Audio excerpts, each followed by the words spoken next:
So I have prepared some slides, and you will get the material. You will get some links as well, because we tried to make it really compact. So some of the stuff is something that you definitely want to read about later as well. And of course, you get the most by attending the week itself. I will quickly talk about the design process in general, but definitely especially from one angle, and we visited this venture design company or place, heard a nice presentation about that. So that's the angle there. Then something from public sector, which that I found very inspirational for myself, even though I work in like another industry, but you can always learn and get new ideas and new thinking. Then shortly touch the topic of speculative design, which is something that I definitely want to learn more myself about.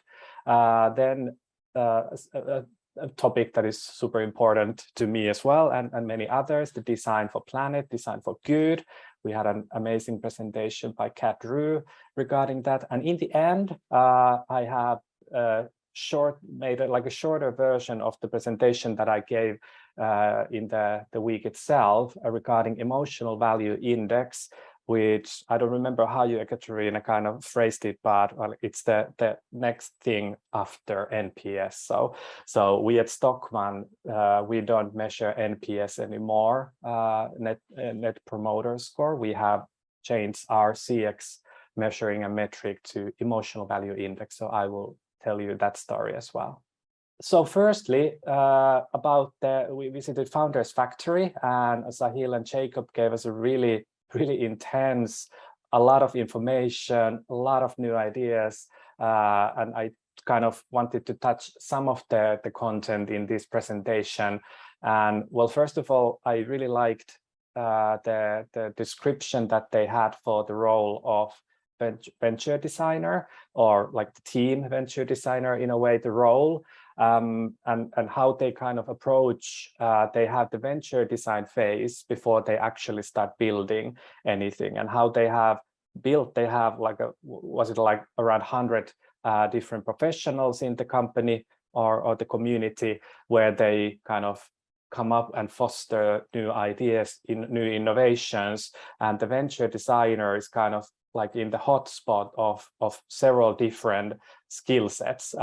So the venture designer can talk with the technical team, the commercial team, and the product team in the opportunity identification and creating hypotheses for the possible solutions, and kind of identifying the unfair advantages. And that's how they kind of come up with new ideas and new opportunities. And then they kind of find the right team to start the startup, and they have different support for the building phase. So they offer funding, and then they have the scale up phase, and other kind of support tools there. But what was kind of mesmerizing to me is that usually, to me, a startup is something someone as a person comes up with something and wants to kind of start building the company. But Founders Factory actually does pretty good work in that they also they find good ideas, and then they want to find the best talent to build it as a company, which is pretty cool. And also kind of what I was reflecting to my own work, that even as an in-house designer, I would love to always have all these skill sets around me in the project team as well, because I kind of realized that it would make it most often more likely be a success if I have always the technical people, the product people, and the commercial people around it. So I would kind of like to replace the venture designer role with a service designer or a business designer or whatever. So it was kind of good reminder, let's say, not to build anything by yourself, at least, or at least to have like a lot of different talent around you. I kind of sometimes even hate the word concept, because many people understand it in different ways, and it's a little bit risky even in internal discussion, that let's define a concept, let's build a concept, and then what it actually even means. So how Founders Factory had defined it, it was the opportunity, how to identify a market gap, and the unmet user needs, which is super important starting point for especially bigger companies, that we kind of sometimes love the ideas that we have and want to push them out to the world. And if there is no need, then it's gonna be a rough journey. But kind of start from the opportunity, how to define the solution, a credible solution based on hypotheses and validating them, and also to kind of to be really sure that what is the unfair advantage that you have with your solution, not just because you like the idea or you believe that it's a big thing. So I kind of like that they had clearly and quite simply even defined what they mean with the terms and what they kind of mean when they say that they are building concepts. This is rather familiar as a framework. They had really mesmerizing descriptions under it, and some of them was based on how they presented it, but this kind of basic but still relevant way of thinking that, first of all, as said, their focus part is a lot about identifying the hidden needs in the world, the challenges. They scout the market, they scout the world and want to identify the best possible opportunities, let's say. And then they talk about the discover phase, where they kind of want to start to clarifying, and in between focus and discover, they talked about a concept like these new venture threats, which was quite interesting, that they can be quite small, like quite small threats between the focus and the discover, these little pieces of thread, and you have to be really careful not to lose the big picture, that if you identify something and start discovering it even more, to kind of have a clear mind and clear focus and determination to kind of not get kind of confused even about all the possible opportunities that you have identified. So kind of like holding on to the thread was as a nice way of thinking. And then like from the discovery, like from focus to discovery, kind of even they had a case regarding mental well-being, and they had identified, for example, that there is always kind of like some kind of underserved group of people. So how can they, in the discover activities, identify them and, for example, understand why some people don't use Headspace? That might be the biggest kind of mental well-being app that people use. So what kind of groups could there be that are not served at the moment? Or how to maybe undercut your competitor in a way that if many apps cost, is there a way to make it free for the users, and that then find ways to kind of serve and cater for the groups of people that are not at the moment using the service? Because as a business, of course, mental well-being is enormous, and that's why they had spent a lot of time focusing on the topic and trying to identify new opportunities from there. So that was like a really nice like a description how to always kind of scout and trying to find the new opportunities. And then what we designers, some of us at least, love sometimes even the most is the generating of the new ideas. So we tend to be creative and enthusiastic people. So how to ideate the possible solutions, and this is a topic that you can find so many tools when you start Googling and different kind of methods, and that's kind of like the bread and butter for many, how to just produce different kind of ideas. But how I like how this case also reminded me about the importance of the careful base work before starting the ideation, that we kind of have to remind our colleagues in the companies quite often, or the clients. I have worked in the agency side as well, that we have to spend time in the focus and discovery phase before we start generating the ideas.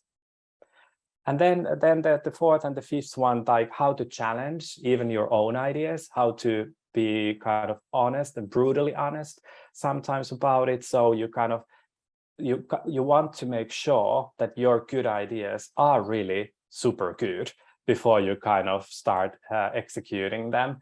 So how to get, they had these different kind of tools, and you can find different kind of tools online about validating the opportunities, like the idea and the potential of the idea or this and the solution. So that's kind of, and to kind of make it visible and public for users that might not even understand about it yet. So you kind of get the most critical comments there as well, or to your most critical colleagues or whoever it has to be, to kind of really test and challenge the ideas that you are planning to take forward.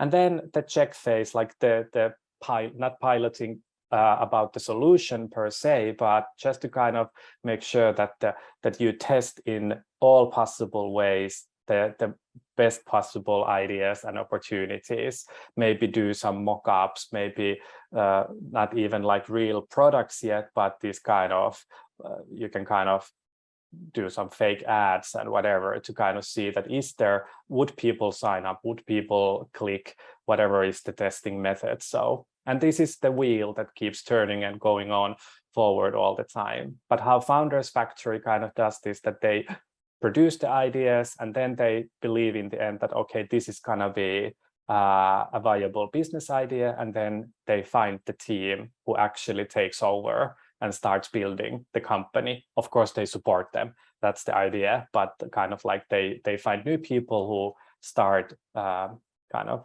feeling the ownership of the idea and running it forward.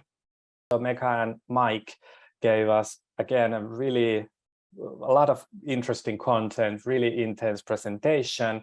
And what as I said in the beginning, what I kind of personally also love is to have content and ideas from other industries and even from public sector that can be maybe considered to be really different from the private sector, but again, a lot of possible learnings. And so it happened this time as well. This was super interesting to me, that how they defined that what is different about design in the public sector compared to the private ones. And this sometimes applies to private sector as well. But first of all, like the citizens and the residents have no choice but to use the service. You have to pay your taxes and file them in a way, and you have to apply for, like, get your driver's license or whatever. So sometimes the services are not as good as they could, but we just have to use them. But it challenges the organization offering the service, because public sector services actually impact people's lives a lot. And even like they said, that most often all the kind of implications are not even consciously recognized and designed. So to understand the holistic process or the need that the citizen or the resident has is super important for the public sector. And then the third one was really interesting, that especially the social issues, or maybe the mental well-being from the Founders Factory as well, they are super complex. So sometimes I get to design solutions for really simple problems, which is kind of easy and fun every now and then. And sometimes the issues are more complex, but I kind of feel that on the public sector, based on my understanding, there are no easy problems. They are most often very complex, and that's why they are rather hard to solve. And what they kind of said, and I will come back to later, is also that it's not even about solving problems always. It's also kind of building on the strengths that the society already has. What I feel that we face in the private sector as well is sometimes this setup of top-down, that there's a gap between the top-down policies and then the delivery. So it can be like the top management versus the rest of the organization, but like sometimes there is a little bit of a miscommunication. So how to tackle that? Public sector feels, and now I'm based on this presentation and some other conversations that I have had with people in the public sector, that it can often be a little risk averse, since they are using the public money. So they are very accountable. So if you kind of try out something cool and spend a lot of money and kind of it feels that it was wasted, you will get roasted. So it's kind of like a sensitive topic to use the public money. And then the last one, like we kind of can see in the world that the politics can shift very rapidly. So sometimes it's really hard to keep up the pace, especially in the public sector, but also in the private part. And then again, like the funding part can be quite reactive, especially in the public sector. So how to kind of prepare for all possible changes that are coming your way. That is definitely an interesting topic. I know that there are now other variations about this, but also kind of like, do we talk about equality or equity? That how you design and do you talk about like equal solutions in the public side that everyone gets the fair same amount, or should some other people get more to give them the same kind of opportunities as the rest of the people have? And this is, of course, like a very political question where they have to kind of play with, but this was kind of nice. And then I know that there's now the version of this that doesn't have the fence at all, and that kind of have the different message already, but this was kind of how they presented it, and I kind of like the idea, and it kind of reflects really well why sometimes they design solutions that some people feel that are not equal, but actually they look like in the bigger picture and the bigger need. No need to kind of try to read this carefully through, because this was just an example, but like we said, that sometimes the issues and the problems are very complex. So this is they presented like shortly this one case regarding issue, the obesity. So how to tackle that. And if you start just kind of looking at what is causing or affecting in the situation that someone is obese, it is not just like, well, eat more healthy food. It can be so many reasons, and this kind of mapping is like a very hardcore way to understand that what is the actual cause of the problem, like where does it come from, and is it something that how much the person can affect themselves, and how much is like a systemic issue that we have to kind of start affecting to the food production, food consumption habits and that stuff. So super good reminder that how complex some issues can be, but also the issue doesn't have to be this complex, but this kind of method of doing these maps and mapping the all like stakeholder mapping or whatever mapping is actually a really good tool for even the simple issues, so simple problems. So this was quite interesting. And then they kind of wanted to highlight that they would like to see this shift in mindset for design, especially in the public sector, but of course, like elsewhere as well. So like that it wouldn't be that people just have to use the service, but they offer service that people can use and maybe even want to use, and that the services are designed understanding all the consequences. And that requires the mapping and the very thorough understanding of the problem. And then the third one, not always solving problems, but how to reframe the issue to actually kind of look it from the opportunity side. And I have an example on the next slide. They also kind of told nice cases about how communities, it's not like communities are told that they now have to do something, but how to kind of empower and involve. And this applies to all designing, in my opinion, that if you push a solution to someone, they most often feel kind of hesitant, at least. So how to kind of always involve the users and the stakeholders in the development of the solution. And how to kind of be not so risk averse, so how to understand that prototyping can sometimes cost money, but it can also kind of make you more agile and to be able to create the valuable solutions way faster. And from the reactivity to kind of like being an organization that has the agile and design and human-centric capabilities. So definitely something that I've been struggling in many big companies that I have worked for. So it is a cultural change when we talk about a shift in mindset. This was kind of nice, really short example that how to kind of not talk about a problem. So for example, that if people are fighting outside nightclubs, do we first think that they're criminals behaving badly, or should we kind of look at it as like an opportunity to solve the issue in a way that they are just bored people stuck in one place? So it's not like coming up with punishments or restrictions. Maybe it's more about how can we understand these people and create solutions that would give them some other purpose for their not maybe whole life, but at least the times that they are now fighting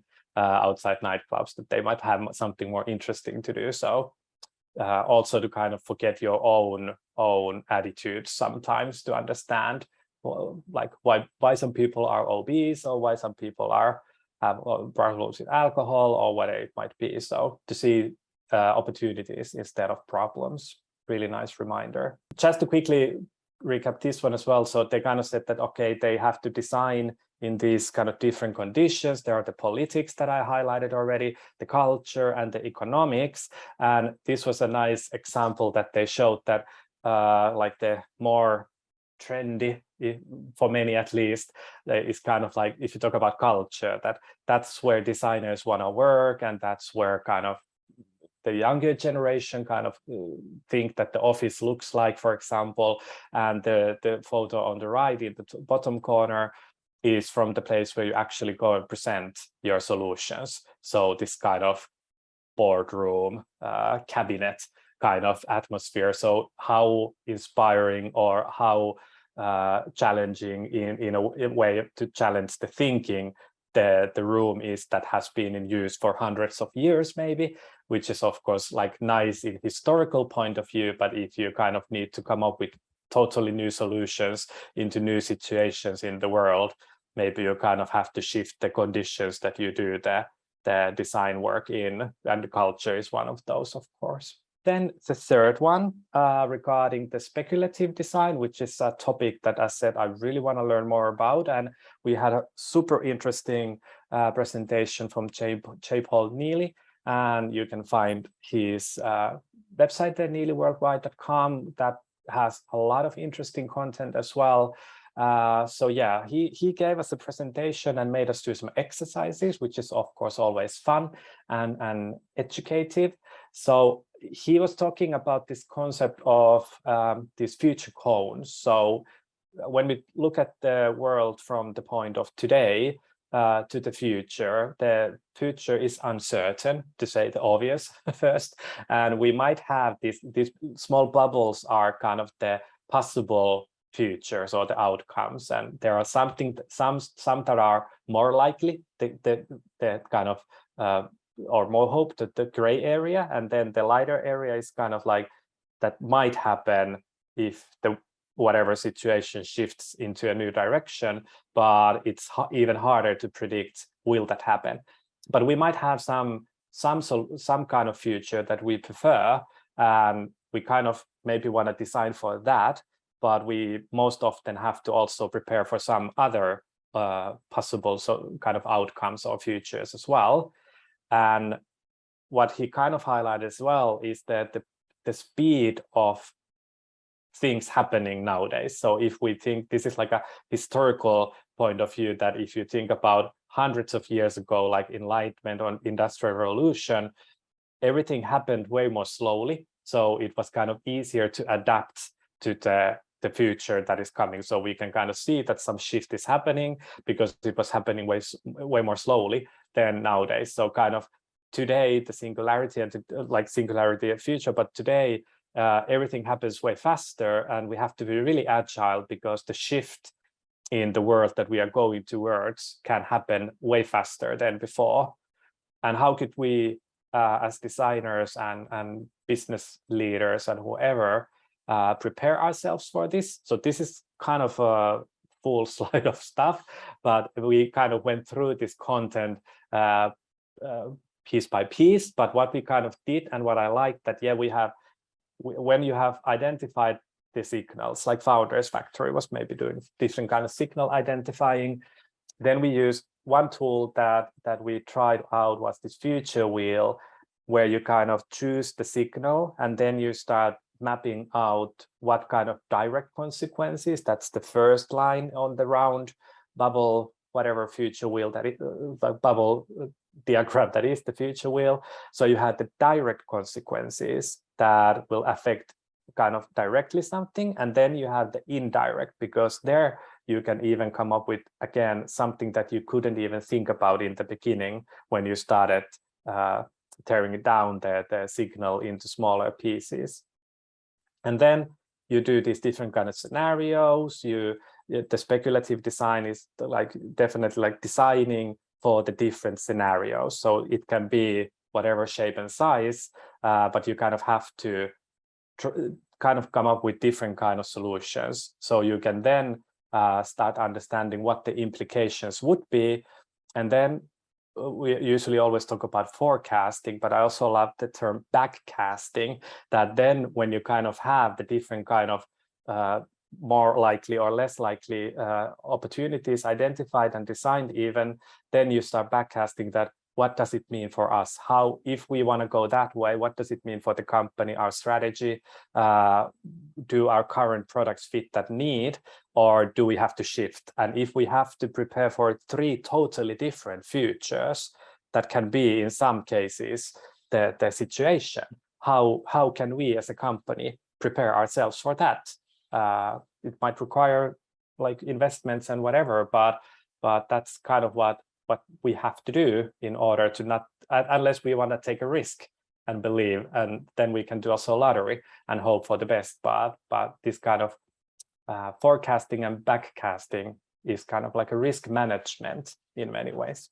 This was just an example that was quite cool, that there had been this project where they wanted to kind of simulate what the future how the environmental impacts can be. And this photo that is on the screen at the moment is of a machine that produces that quality air that would be in the future if the air quality gets really bad, as it can be in some places already in the world. And when people were able to kind of smell the not totally toxic but rather unhealthy air, they kind of understood, it kind of gave them the push in the thinking and understanding that, yeah, actually, it's kind of hard to remember how horrible it can be if the air outside is really good at the moment. But if it turns into this, then yeah, I definitely want to do something about it. So kind of understanding the future. And one of the outcomes is that if we do nothing, the world will be destroyed. And what does that mean? And then to kind of start thinking at what does it mean? What should we do? Something that was quite funny, I think, when we talk about health tech, for example, all the gadgets and wearables. I have Oura Ring and Apple Watch, and I measure all the possible things.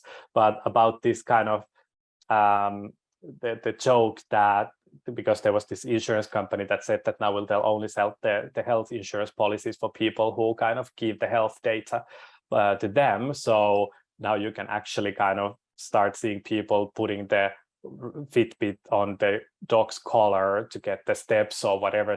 So people can misuse and those are kind of the possible futures and scenarios as well. So you kind of have, honestly, a really nice and good idea, but if you don't prepare for all the possible outcomes, how people might even misuse the opportunity, then you might have results that you weren't expecting for. And this was the case that what will the future of restaurants be like? That was our exercise in the class. So we kind of had, for example, the questions that if all meat is produced synthetically, or if real meat is a scarce product, like a luxury product, or if the restaurants have robots as staff and no humans, or is it like the most premium restaurant where they have human waitresses, and these kind of scenarios. And then we were kind of thinking about the implications, and is it that there's a lot of unemployment from the current situation because we don't have farms where we raise the animals, or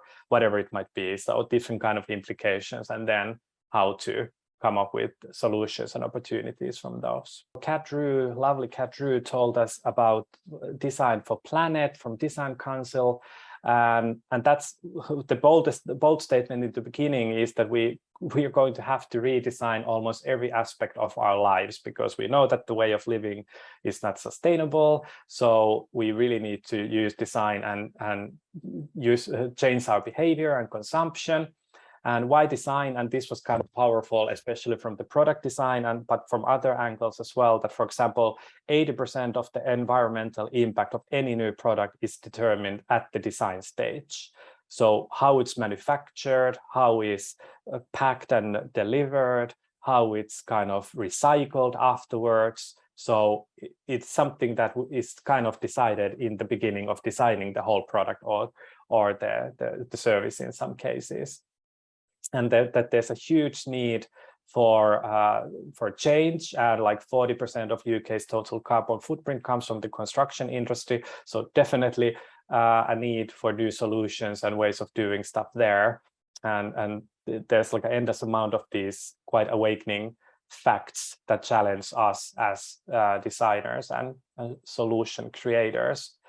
But kind of it's not that easy, as we know. So you cannot just kind of here is a new solution. You kind of it's a very systematic approach that you have to find ways to act as an advocate and to find people who want to be champions for the thing, how to develop the skills and learning in the companies and with the designers as well, to kind of understand how to design for the planet and how to create transformation and different kind of educational programs as well. And the other slide, like where design is needed, kind of highlighted this even deeper, that because we as designers, we also need tools and understanding how to design sustainable and resilient places, for example, or how to conserve and regenerate natural resources, because sometimes you might not even know what is possible at the moment, and like making it easy and attractive, because I have always also said that the sustainable options should be the more desirable ones. It's not about like wearing colorless, like boring clothes that are made from some rough material, or traveling only by walking and sleeping in a tent. It can be very kind of high-end fashion or luxury, but you just kind of have to design it from the scratch sometimes to make the difference. We will share links to these really interesting cases, but there was like a lot of different case examples that Kat was sharing with us. For example, Safety Net is a device for fishing nets that kind of blinks certain kind of light and kind of signal in the water that attracts the wanted type of fish, and avoids somehow, I really don't know how it works, and avoids the type of fish and sea creatures that we don't want to have in the net, to kind of make sure that we don't overfish the types that shouldn't be there. Or how Carrefour, the French grocery store, Act for Food, is preaching and sharing information about affordable but healthy food, for example. So how to make the healthy options more desirable. And the Collie box in the middle was quite fun and interesting, that, you know, when you buy lunch, salad or whatever, nowadays you might get the biodegradable box, but Collie box is a service where you can use like a deposit. You kind of have a lunch box that you return, and then they will reuse it. So it's not like recycled, it's reused. So it's not like waste at any point. Well, maybe at the end, but like until a very long time. And Elvis and Kress is designing products like handbags and totes and backpacks from like firefighters' hoses that cannot be used in the firefighting anymore. So to use the materials that would go to waste and not using any new materials.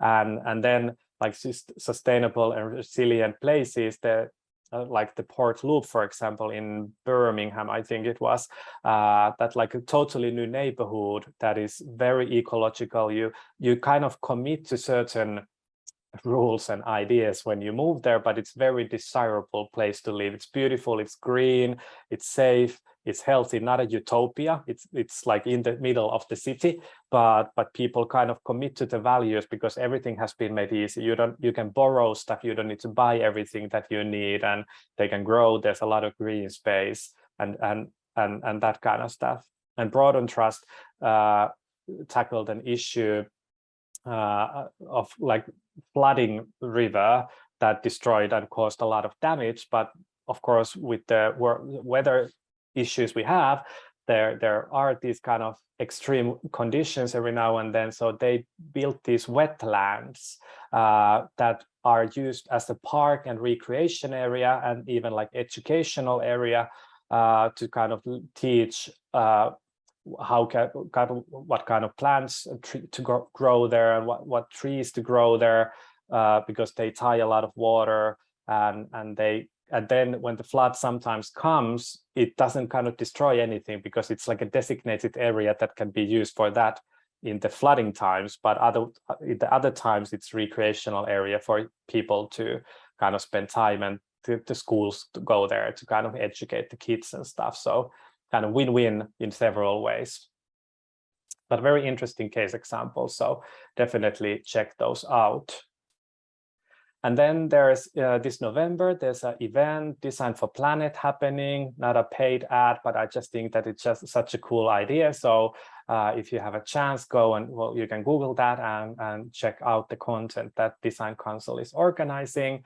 And then the last thing from that was the new publication that they made, the Design Value Framework, that I found very kind of interesting professionally myself, because it kind of helps me and other designers to identify and assess like a wider social and environmental and democratic impacts that our work and the design has. So it's like a free publication that you can download.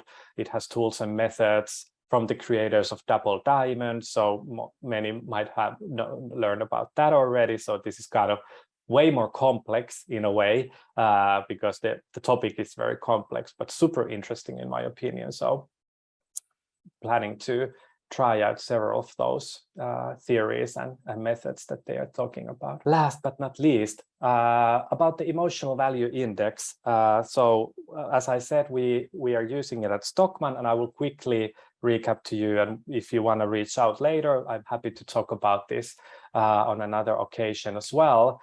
But yes, as said, my name is Harri. This was from the presentation. And since Stockmann is turning 160 this year, we have used this kind of celebrative images in our presentations. So I run a small department called Customer Experience and Insight. And one of our key responsibilities is measuring customer experiences at Stockmann, and then utilizing the learnings and the data and the insight into some actions, and following up that actually we can see like a change in the company and the culture and the customer experience as well.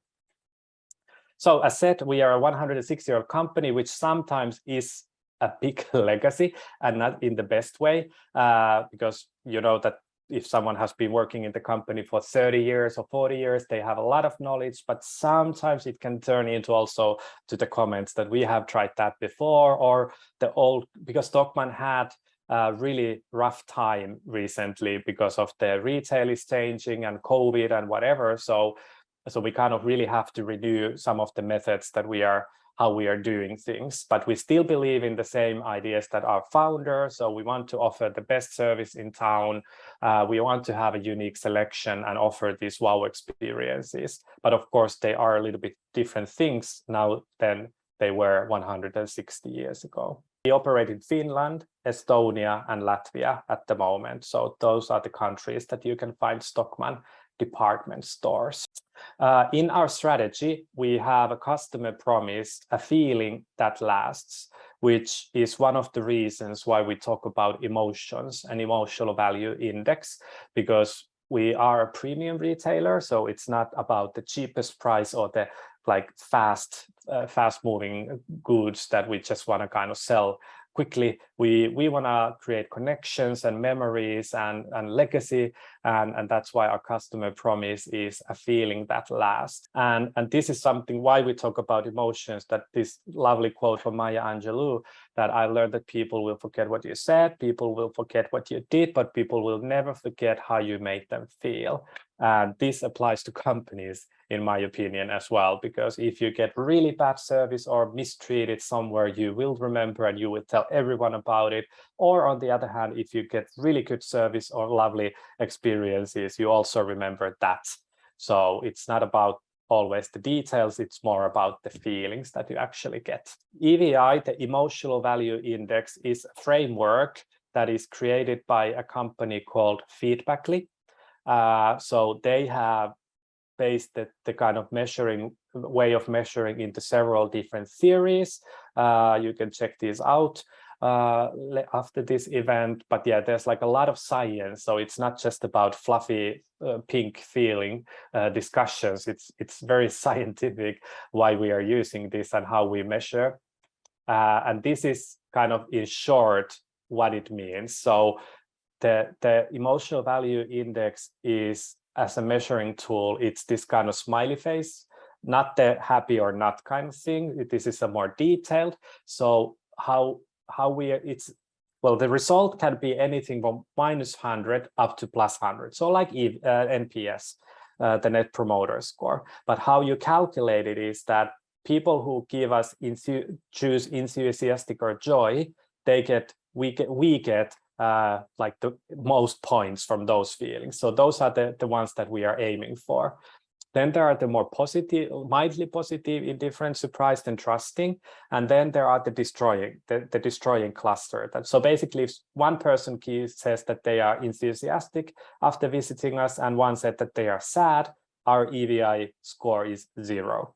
Or then it can be anything. But what is also good about this, that the customer cannot see and understand that how we calculate this. So they cannot of course, if they know that they choose frustrated, that it must not be a good thing. But like in NPS, you kind of can, as a user, guess that 0 to 10. So for example, in Finland, people often say that, well, you cannot give 10 because you can always improve. So it's kind of a little bit cultural as well. But as our emotions, we know that some countries and cultures are more kind of tuned down, or some are more open and so forth. So that's why we are testing this in all the markets that we are operating in, and it has been working really well for us.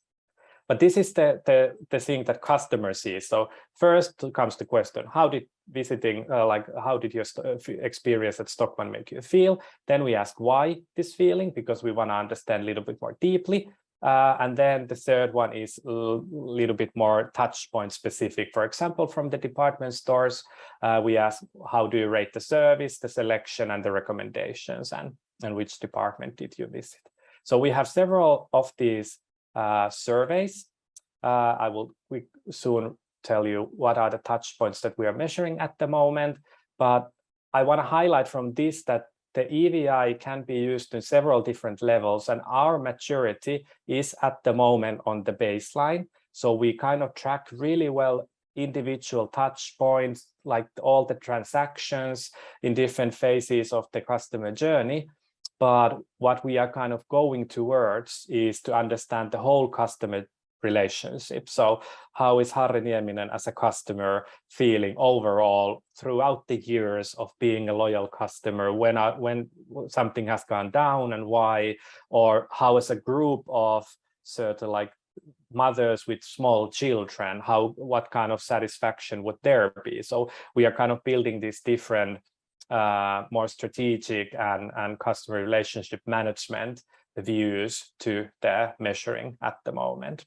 A lot of work to do there, but we are on a nice path. This is like an example. So we do these different reports. So for example, this is a little bit outdated data already, but just to highlight that we track several different touch points. We have a magazine that we map the satisfaction with. We ask after each event that we organize, how did it make you feel after visiting the department stores, the DS after sales.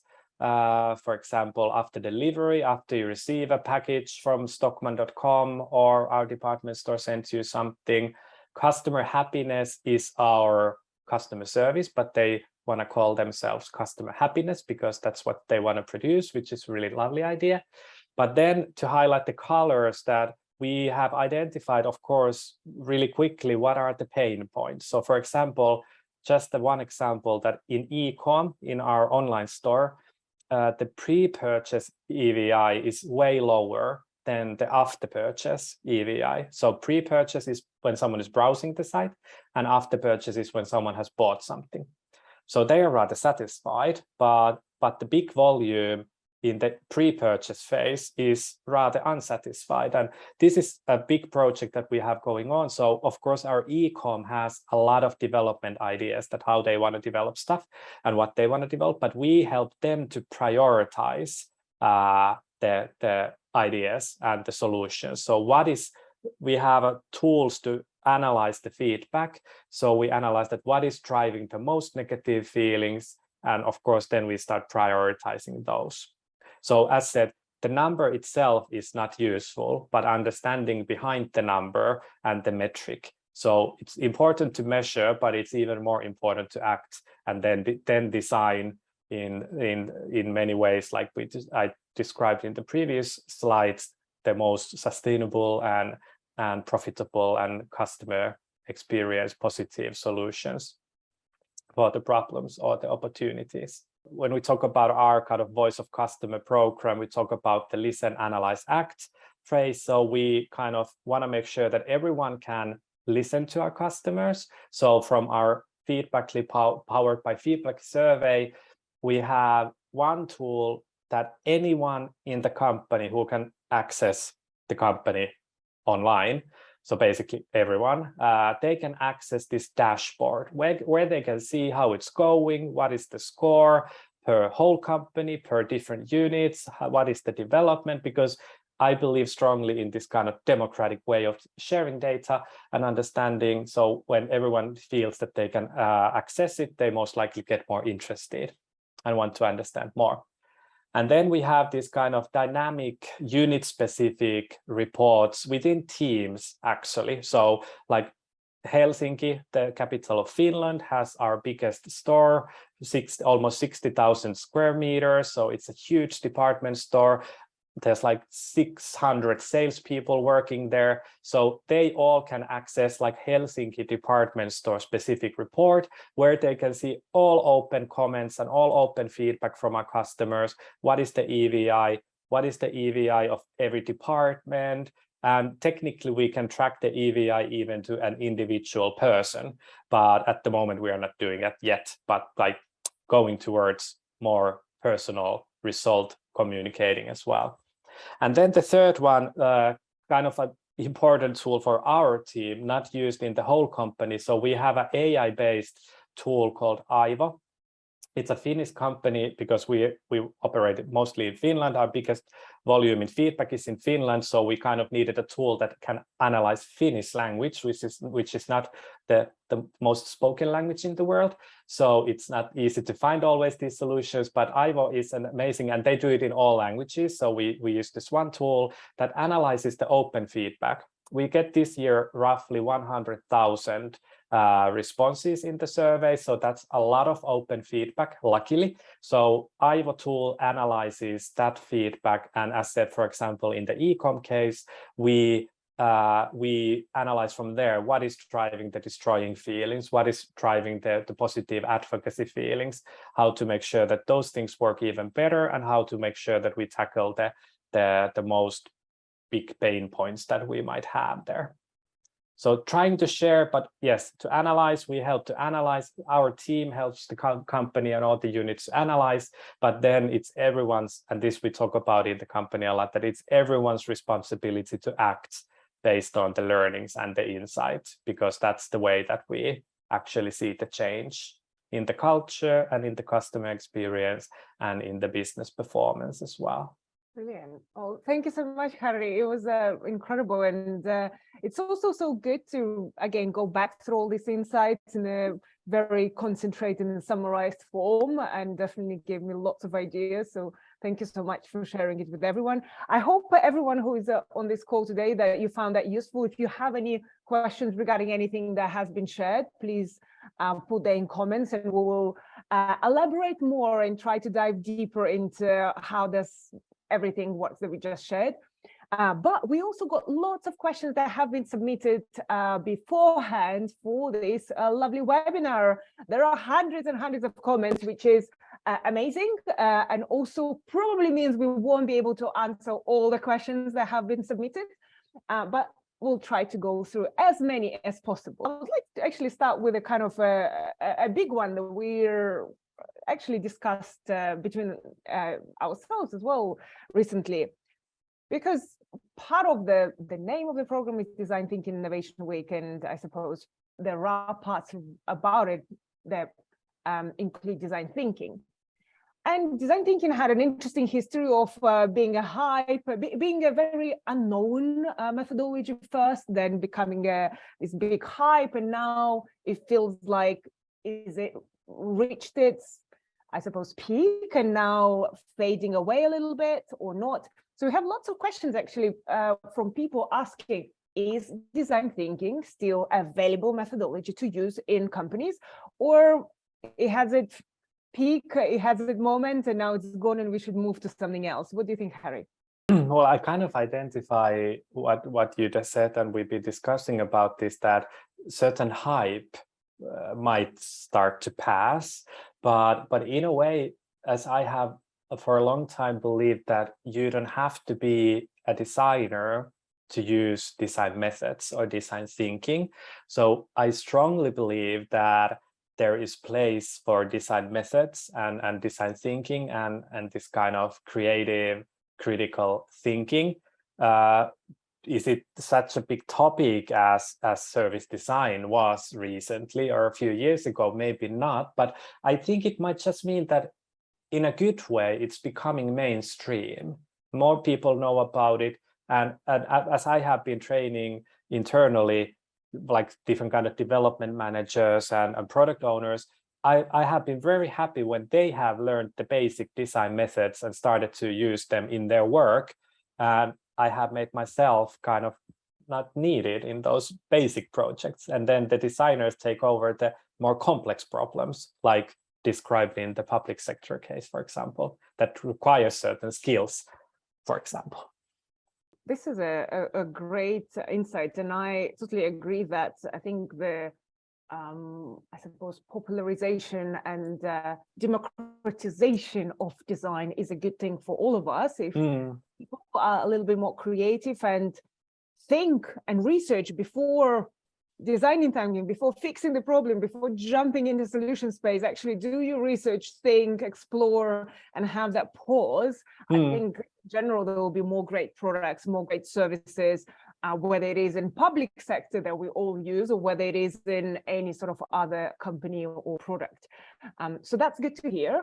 And following up from that question, the question is, what is a next evolution of design thinking? So if that has its hype, what's coming next? What should we start using, start exploring that might replace design thinking, or will be an evolution of design thinking? That is $1 million question, of course. But what I have kind of seen, I don't know what to say to the thing that what would replace design thinking maybe, but I would say that, again, in a good way, design thinking has been moving higher in the organization. So it's not just the kind of like coming up with ideas and building solutions. It's more strategic nowadays to kind of even to build like design-centric strategy or customer-centric strategy, which is often quite design-oriented and design-heavy as well. So I would maybe, there's still a lot to achieve in this level in many industries and countries and places. So I would say maybe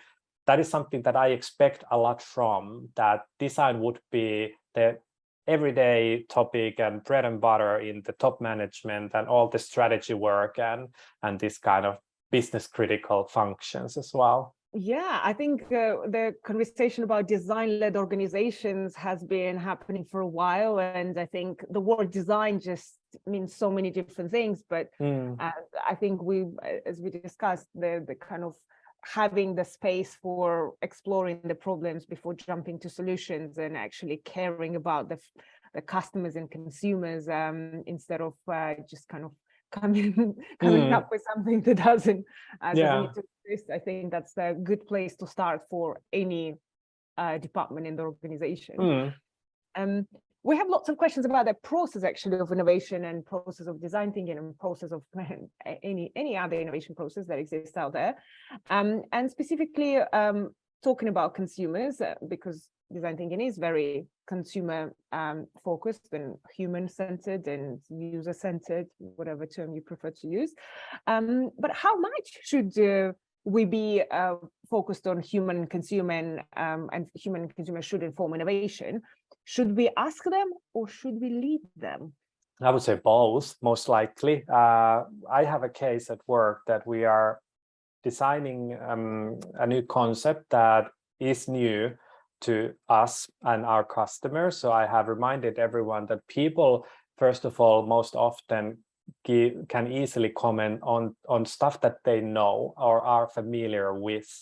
So that's one way to go, and to understand that if you are creating something totally new, that you often should, to kind of improve what you have and then have the quick and easy wins, but also to do some big bets on some kind of more radical innovations even. So I would just say that then it's about different methods again. So it's not just like, do you like this solution? If like the case with iPads or tablet computers, that when they were designed, no one kind of felt the need for like, what would be the use case of that device? But the people developing the solution at that time believed or just wanted to take the risk, and it has been quite a success. So the same kind of thing, that it's not just about asking and listening to the answer and acting 100% the way that someone asks you to do.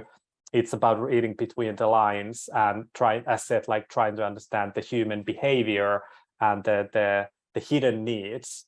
That then it requires, again, like more tools, more skills, more education, even in some cases. So not to do everything the customers tell us and ask us, but to kind of listen carefully. Maybe that's my advice. That's a really good way to think about it. And I think that there are also questions about what design thinking is and when it should be used and when it shouldn't be used. And I think you very nicely summarized it. It's that design thinking is a tool that needs to be used for specific situations where potentially, you want to ask customers, you want to find out more, but then there are other tools for other products and other riskier innovations and your bets that probably you shouldn't focus 100% of your time and budget on, but it's good to have a bit of both happening, a bit of design thinking innovation, which is very customer focused and human centered, and a little bit of speculative design. And again, that's where the insight that you shared about speculative design tools kind of nicely fits in, where think about the broader future of what might be happening in the future, what future consumers might want do or like, or how they might behave, which none of this might be true, but it definitely will stretch your thinking into different directions than necessarily just focusing on right now and problems that your customers and have right now. Great. So a bit more of questions on process, because you shared a lot about data as well. That's how you work with data at Stockmann. So someone is asking, what are the best tools to marry insights with data to benchmark and measure shifts in experience? Well, first of all, I would say that just the baseline of measuring is super critical. So I would say that any kind of measuring is better than not measuring. And of course, when you kind of have some kind of baseline, then it's easier to start mapping that is there a change. So what we often do, that we kind of might have some case specific metrics. Of course, we have the main KPIs like EVI and these other main KPIs. But for example, it might be any kind of like the amount of users, or amount of active users, and then to understand what activates. For example, we have a loyalty program, so that's something where we try to deeply understand why someone is active, why someone is getting passive, why someone is passive. And then when we start building different kind of automated journeys for the activation, we have a very specific metrics there that support that. If we for example know that the male customers are very underrepresented in our data, so what is the reason? That is kind of one thing. And now we have several hypotheses, and we start tackling them down, and we measure them a little bit differently, but we always want to measure that is the result going in the right direction, and if not, then we need to pivot again. So measuring is the baseline, and of course it can be whatever, but any measuring is better than not measuring, because you feel that it's, for example, difficult to measure. Are there any specific tools that you use to actually have all these measurements in one place, or collect them? Any tools or software you would recommend? Well, I unfortunately most likely not like any bulletproof solution, but for example, I said like EVI, which is the company level KPI and is measured in different touch points. So with them, we have built this solution that all the insight is collected, or data and insight is visualized in one place so people can see. So it's kind of not a custom made for Stockmann, but kind of the content is rather custom made. But then I would say that my dear Excel is often the place where I do different kind of mapping and following up and whatever kind of tests we have, because I also want to make things easy and low key in several cases, that if you want to know that is the solution even viable, no need to invest a lot. You can find really easy and cheap ways even. I would say that when you have little resources, you get really creative, and same thing, that no need to invest in any kind of systems before you are sure that this is something that we will kind of implement in a wider scale. But yeah, so then to the actual question, that is there's, for example, a specific software I could recommend. So to that I have to say no. Excel is our best friend. It is. One last question about the process of innovation, which is how to organize insights from different stakeholders and how to prioritize what to do next. What we do quite a lot. Well, first of all, the prioritization from different stakeholders is interesting, depending on, do we talk about internal or external, for example. So of course, we often talk about the business potential. So kind of like what would be the directions to go to gain like business benefits, or then we talk about the customer centric and customer experience dimension. And then I would say that the third one is the kind of how to estimate that what is easy to do and what is hard to do. So then just we do different kind of tables where we put the ideas that high potential, easy to do, well, let's start working on that, or whatever this classic kind of hard to do, low value, do not bother. But yeah, definitely, for example, we know that at Stockmann we balance between that e-com is still, of course, a smaller, because we are a 160-year-old retailer in brick and mortar, so e-com is new to us, relatively new in our history. So we know that even though it brings a rather small amount of turnover in big picture, we have to invest heavily, which is kind of like, with some logic, you would invest in the brick and mortar, which is bringing the biggest turnover at the moment. But because we know that the future is more or less digital, of course, and omni, so we kind of make a decision to invest in that because we see the big potential there. So it's about what kind of who to keep satisfied, but I would say it's always about how you argument also the decisions, that why we kind of decide to do something. You have to be open, transparent. You have to have like valid arguments for all stakeholders why we are doing something or focusing something more than in something else. Love it. And is there any rough, I don't know, I always want to put numbers on things, like how many different ideas do you try to look at the time, or insights to tackle? Like, I don't know, not more than 3, not more than 10, or is it always 1? Is there any sort of rough metric? Well, if I think of from process-wise, in the beginning, it's always quantity over quality.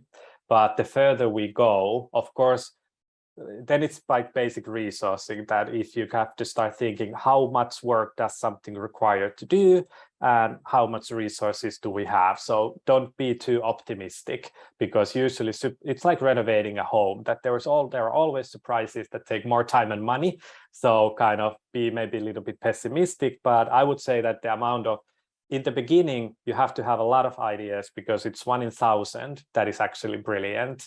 So if you start with only 2 ideas on the table, I would say that there's a huge risk of going wrong at some point, unless you're really lucky. Great, thanks for clarifying this. And we're moving to the next section of our question. There were lots of questions about the future and the speculative design and kind of all the things that, again, now we think more and more. And I love how J-Paul actually talked about normalization of speculative design as a framework. I think we all learned that future is unpredictable, and more logical frameworks maybe don't satisfy the innovation strategy anymore, and you do have to have these other frameworks like speculative design to put these riskier bets. So the question is, how can we use speculative design to trigger C-level discussions without the risk of setting wrong expectations? I would say that's $1 million question, because yeah, unfortunately, in many cases, even though many leaders are quite modern and agile nowadays, there is still the expectation that if you go and present an idea, you also have to deliver. So I would say that it is maybe what I said about the maturity of the design in general, that how kind of risk tolerate and uncertainty does the management lead by goals or like the ways of doing stuff. So yeah, that's a really interesting question, that maybe how I usually say it is the kind of risk management aspect, that if we kind of play too safe and go with the obvious, we most likely miss some opportunities. But trying to understand and map those opportunities might mean that we spend a little bit of time, a little bit of money that doesn't lead anywhere. But it's kind of like the lesson learned with low cost, instead of putting a lot of investment in something that we are not sure of if that's the only bet that we are doing. So luckily, kind of this kind of avoiding risks can be sometimes even kind of turned into how to actually kind of play it more safe. Talking about speculative design and the future where technology works. Yes. So any advice on actually bringing speculative design into a new company? So how do you even start a conversation about, you know what, this is what we might need? I quite often avoid using like cryptic terms in the internal discussions, because if you kind of, if the person you are talking with or talking to is not that familiar with the topic, for example, if someone isn't familiar with design in general, I would say that then talking about speculative design might be a little bit of a turnoff. So I usually, even with service design, I talk about the content. So it's more about, hey, do we want to kind of make sure that we are putting bets on enough topics that how our future might be like. So it's as I kind of, when you dropped out for a moment, I was talking about like avoiding risks can be even the angle, that by trying out small little things, but several and maybe even a little bit odd things, is actually risk management in some cases, that we won't lose a lot of money and we won't lose a lot of time if we try out and we learn that it doesn't work. So I would maybe in the beginning often avoid using very fancy terms that are maybe super familiar to us, and we kind of easily use them. But if the person you are talking with or the decision maker is not familiar, people kind of tend to get excited about more familiar things easily, unless you're like really curious-minded person. So kind of learning who you are talking to or with, and finding the right language with that kind of person. That's a brilliant advice. And I think that applies, to be honest, to any methodology and any conversation. Yeah, don't bring your jargon. And we are so easily getting used to the words that we use as designers and creatives.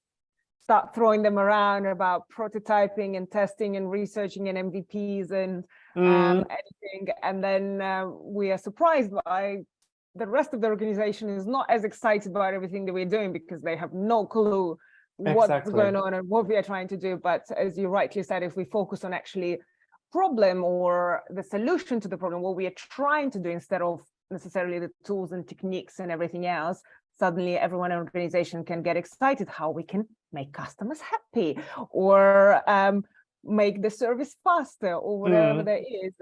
It suddenly becomes an interesting topic. Brilliant. So we have a few more minutes. So I would love to also start a conversation about sustainability. We talked about designing for the planet. And again, that's something that I think we all should think about. Again, moving from human-centered design to humanity-centered design to planet-centered design. I think it's definitely a good move for all of us as humanity, but also for designers. It's a more exciting space to be. And now sustainability is not a straightforward issue. And the question we've got, how can we bridge the gap between the hype around sustainability and the reality of sustainable products? Difficult questions, people. I love it because it challenges us. Yeah, we've been talking about sustainability a lot because, well, first of all, we are a retailer. So some might think that there's already like a fundamental issue that if your mission is to sell products, to put it simply, how can that be sustainable? But I would kind of start from the point of view that you have to define it to yourself and your business, how you kind of want to approach the sustainability. So for example, as we at Stockmann see it, we focus on mostly on kind of premium retailing. So it means that when you maybe pay a little bit more for the quality product, you take better care of it, it lasts longer, it can be maintained and repaired more often. So we are kind of like quite strongly against this kind of fast fashion culture where everything is consumed quickly. So it's about that, but for us, it's also about the supply chain in general, that where do the products come from, how they are manufactured. And it's interesting that for our customers, well, many customers kind of tell us that we don't need to tell them the details about our supply chain because they trust us to do the sustainable choices for them. So they kind of trust that when they come and shop with us, they can trust that it is more or less sustainable. But what it means, that's kind of the more difficult. That is it the material? Is it like where it's manufactured or how it's produced? Because we, for example, had a case that we were offered a chance to have these products that had like recycled down, like feathers and stuff. But in the end, it turned out that they disassembled the products in Europe. They fly the feathers to China to be washed, and then they are flown back to Europe to be sewn into new products. And we're like, how can that be sustainable? Like the idea of the resource, the origin of the material was good, but in big picture, it didn't match our definition of sustainability. So I'd say that some might disagree with me in this, but I'd say that because you cannot tackle everything, maybe, so it's good to start from somewhere and define it to yourself, that how you act on, how you report, what are the actions that you do for sustainability, and then be kind of clear and again open, communicate, make it understandable, so then people will kind of most likely understand what you're trying to tell them. but a very complex topic. Goes even close to ethics and that kind of stuff, which is then very personal and interesting. So I have had several interesting conversations around the topic.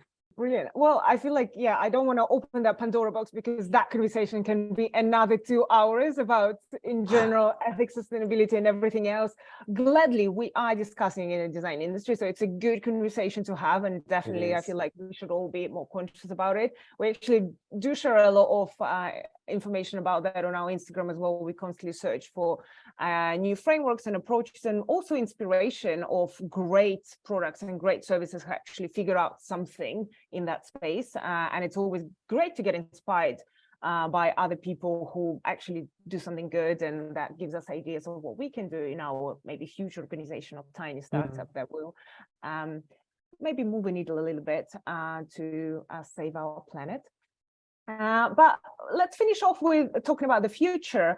What do you think, as designers, we should think about nowadays, or maybe what we are not thinking nowadays and we should start thinking?